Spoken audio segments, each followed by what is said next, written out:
Hello বন্ধুরা, তোমরা সবাই কেমন আছো? আশা করি তোমরা সবাই খুব ভালো আছো আর আমিও খুব ভালো আছি। তো দেখো, কাল আমি ভিডিও দিতে পারিনি, কারণ কালকে আমি ভিডিও এডিট করার সময় পাইনি। তো ভোর ভোর ভিডিওটা আরম্ভ করেছিলাম কাল সকালবেলা, মানে ভিডিওটা দেবো বলে তোমাদের সাথে, কিন্তু শেয়ার করতে পারিনি যেহেতু মানে সময় পেয়ে উঠিনি। কালকে খুবই ব্যস্ততার মধ্যে সারাটা দিন কেটেছে। তো দেখো, ভোরবেলা উঠেছিলাম একদম। আমাদের এই কার্তিক মাসে সবার বাড়ি বাড়িতে তো জানো নাম সংকীর্তনের দল আসে, তো সেই সময় উঠেছিলাম ভোর, তখন 5:30 বাজে। সেই সময় একটু ভিডিওটা ক্যাপচার করেছিলাম, সেই ভিডিওটা তুলেছিলাম। তো তারপরে ঘরের যে সমস্ত কাজবাজ থাকে সেগুলোই গুছিয়ে নিচ্ছিলাম। দেখো, আমাদের বাবা মারা যে ঘরে থাকে সে ঘরের বিছানাটা গুছিয়ে পুরো ঘরটাকে মানে পরিষ্কার করা হয়ে গেছে। আর মামা আমার একটা ঘরে ঘুমাচ্ছে, তাই বিছানাটা গোছানো হয়নি, কিন্তু ঘরদোরগুলো ঝাড় দিয়ে মুছে হয়ে গেছে। তো তোমরা তো এর আগের ভিডিওতে দেখেছিলে যে আমরা একটা দাদা বৌদির বাড়ি ঘুরতে গেছিলাম, তার জন্য মানে যে জামা কাপড়গুলো পরে গিয়েছিলাম সেগুলোই হচ্ছে রৌদ্রে দিচ্ছিলাম একটু, কিন্তু রৌদ্র তো বার হয়নি, জুতো টুতোগুলো মুছে সব ঢোকানো হয়ে গেছে। আর এই জামা কাপড়গুলো একটু রৌদ্রে দিচ্ছিলাম। মামামের ড্রেসটা একটু সার্ফ দিয়ে ধুয়ে দেবো, আর আমার শাড়িগুলো একটু রৌদ্রে দিয়েছিলাম। তো এইগুলোই রৌদ্রে দিচ্ছিলাম, কিন্তু রৌদ্র বার হয়নি, মনে হচ্ছিলো যেন একদম এক্ষুনি বৃষ্টি নামবে। তো রৌদ্রে দেওয়ার পরে আমি সোজা চলে যাবো রান্নাঘরে। তো চলে এসেছি রান্নাঘরে, ভাত বসাতে হবে তার জন্য। তো এই যে এদিকে বেগুন, শিম, পটল, আলু সব একসঙ্গেই ভাতে দেবো।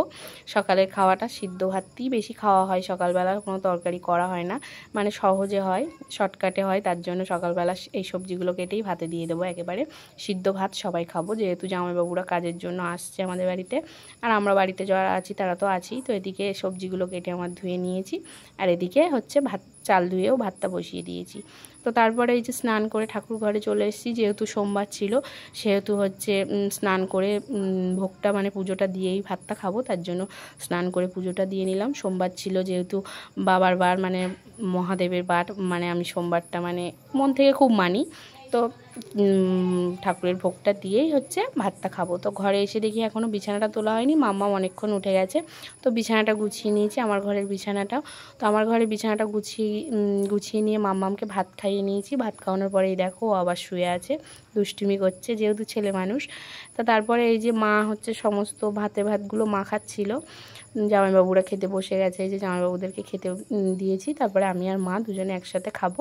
তো সমস্ত সবজিগুলো মানে একসঙ্গে বার করে মাখিয়ে তারপরে ভাতগুলো খেয়ে নিয়ে এই যে একটু রেডি হয়ে নিয়েছিলাম আমি আর মাম্মাম। আমি যাব বলেছি ব্যাংকে, তো ওকেও নিয়ে যেতে হবে, তার জন্য ওকেও একটু রেডি করে নিলাম। হঠাৎ করে কি বলো তো, গ্রুপের টাকাটা দিতে যেতে হবে, যেহেতু 10-12 তারিখ হয়ে যাচ্ছে। তো এটা আমাদের ওই বড় দিদিভাই যায়, যেহেতু বড় দিদিভাই বাড়িতে নেই, বাপের বাড়িতে গেছে, তার জন্য আমি যাচ্ছি। তো এই যে ব্যাংকের বইটা নিয়ে নিলাম কাকিমার কাছ থেকে, নিয়ে এই যে মানে আমরা যাচ্ছি। তো তার জন্য রাস্তায় দাঁড়িয়ে আছি, যেহেতু হচ্ছে জামাইবাবু আছে, সেহেতু জামাইবাবু বলছে আর বাচ্চাকে নিয়ে হেঁটে যেতে হবে না, তো আমি যাচ্ছি, তুমি দাঁড়াও। তার জন্য এই যে বাইরে তোমাদের পরিবেশটা দেখাচ্ছি, আমাদের রাস্তাঘাট এগুলো, আমাদের একদম গ্রাম, নর্মাল গ্রামেই বাড়ি। তো এই যে আমরা মেন রোডে গিয়ে একটা টোটো ধরে নিয়েছি, মাম্মা আর আমি দুজনেই যাচ্ছিলাম। এই যে আমাদের নিমিষি থেকে রাস্তায় উঠে গেছি। তো এই যে চারিপাশটা সবুজ গাছপালা দিয়ে ঘেরা, আর রাস্তা শুনশান, খুব একটা রাস্তাটা ভিড় ছিল না, অল্পই ভিড় ছিল, লোকজন ছিল মোটামুটি। এই যে আমি আর মাম্মাম দুজনে বসে বসে যাচ্ছিলাম। মাম্মাম ভয় পাচ্ছিল, আমি বলছিলাম তুমি ধরে রাখো, এটা আমাদের নেরুলি বাজার। তো নেরুলি বাজার এখানে হচ্ছে তোমাদের দাদা মানে এখানে হচ্ছে একটা বড় বাজার, অনেক মার্কেট আছে। তো আমি আর মাম্মাম দুজনেই যাচ্ছিলাম, আর চারিপাশে রাস্তাঘাটগুলো তোমাদের সাথে শেয়ার করছিলাম। তো এই যে আমরা চলে এসেছি হচ্ছে ব্যাংকে, মানে গ্রুপের টাকা যেখানে জমা দিই সেইখানে, সে একটা দিদিভাইয়ের বাড়িতে, সেই দিদিভাইয়ের বাড়িতে চলে এসেছি। সেখানে গিয়ে আমি গ্রুপের টাকাটা জমা দিয়ে নেব, আর আমার ব্যাংকে কিছু দরকার আছে সেজন্যও যাব। তো এই যে দিদিভাইদের বাড়িটা চলে যাচ্ছি, ওই যে কাজ হচ্ছে ওই বাড়িটার পাশের বাড়িটা। তো ওখানে গিয়ে আমাদের গ্রুপের যে টাকাটা আছে সেটা জমা দিয়ে নিয়েছি, মহিলা সমিতির যে গ্রুপ। তারপর আমি মাম্মামকে নিয়ে চলে এসেছিলাম হচ্ছে ব্যাংকের এখানে। তো ব্যাংকে এসে প্রচণ্ড ভিড় ছিল, তো মাম্মাম খাবার খাবে বলে বায়না করছিল, তার জন্য এই যে খাবার কিনে দিলাম। এই যে ললিপপটা কিনলো, আর হচ্ছে একটা কুরকুরে কিনলো। তো এই দেখো ব্যাংকে কত লাইন, তোমরা দেখে বুঝতে পারবে। ওই যে ব্যাংক অফ ইন্ডিয়ার পাশে যে মহিলাগুলো দাঁড়িয়ে আছে, ভিতরে তো লাইন আর বাইরে অতটা লাইন। তো আমি লাইন দেখেই মানে সাইডে দাঁড়িয়েছিলাম মাম্মামকে নিয়ে। তো মাম্মাম বায়না করে যাচ্ছে এটা খাবো ওটা খাবো, তারপরে আবার আইসক্রিম খাবে বলে বায়না করলো, তো আইসক্রিমও কিনে দিলাম। তো তারপরে এই যে আমরা এখানে বসেছিলাম, মানে বিশ্রাম ঘরের এখানে বসেছিলাম। তো 12টা 12:30 বেজে যাচ্ছিলো। তোমাদের দাদাভাইকে ফোন করলাম, বললাম এই যে ভিড়, এত ভিড় ঠেলে আর মাম্মা ওর ভিতরে যেতে চাইছিল না। একবার গিয়েছি, তা শুধু বলছে বাড়িতে যাব বাড়িতে যাব। তো তার জন্য তোমাদের দাদাভাইকে ফোন করলাম। তো বলছে ঠিক আছে, তোমার ব্যাংকের দরকার, আজকে যেতে হবে না, অন্য দিন মিটিও, তুমি বাড়িতে চলে এসো বলে। তাই আমি আর মাম্মাম দুজনে এই যে হেঁটে হেঁটে রাস্তার ধারে চলে আসছিলাম, রাস্তার ধারেই দাঁড়িয়েছিলাম। তো তারপর আমরা হচ্ছে এই যে মানে টোটো বা অটো ধরবো বলে এই রাস্তার ধারে দাঁড়িয়ে আছি, ওই ভিড়ের মধ্যে থেকে মানে সরে এসে। এই যে আমাদের নিমিচি বাজারে নেমে গেছি। নিমিচি বাজারে এখানে দাঁড়িয়ে তোমাদের দাদাভাইকে ফোন করব, ফোন করলে দাদাভাই এসে নিয়ে যাবে। যেহেতু হচ্ছে দুপুর হয়ে গেছিলো, অনেকটাই বেলা হয়ে গেছিলো, 2টো বেজে গেছিলো, তবুও আমি ব্যাংকের কাজটা তো মেটাতেই পারিনি, কপালটা আমার খারাপ। তো মাম্মাম এসেই হচ্ছে খেলাধুলো শুরু করে দিয়েছে, আর আমি এই যে এসে ড্রেসটা চেঞ্জ করে হাত মুখ ধুয়ে নিয়েছি, নিয়ে এবার মাম্মামকে ভাত খাওয়াবো। দেখি মা কী রান্না করেছে। মা রান্না করেছিল একটা শুক্তো সোয়াবিন আলুর তরকারি, যেহেতু হচ্ছে কালকে একাদশী আছে তার জন্য নিরামিষ এই 2টো তরকারি, আর মাছের তরকারি করেছিল জামাইবাবু আর তোমাদের দাদা ভাইদের জন্য।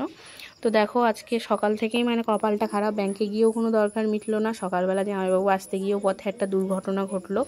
সেই দুর্ঘটনাটা তো আর বলার কিছু নেই, ফোনটা পুরো বাস্ট করেছে। তার জন্য ফোনটা মানে খুব খারাপ হয়ে গেছে, তার জন্য আমরা এখন ফোনও কিনতে যাব। তার জন্য আবার এই যে মাম্মামকে ঘুম পাড়িয়ে রেডি হয়ে বেরিয়ে গেলাম, তোমাদের দাদা ভাই জামাইবাবু আর আমি তিনজনে এই যে বাইকে করে চলে গেলাম বসিরহাটে। বসিরহাটে এই যে গিয়ে ফোন দেখছিলাম, এই যে বসিরহাট কুন্ডু যে টেলিকমটা আছে না, সেইখানে গিয়েছিলাম ফোন কেনার জন্য।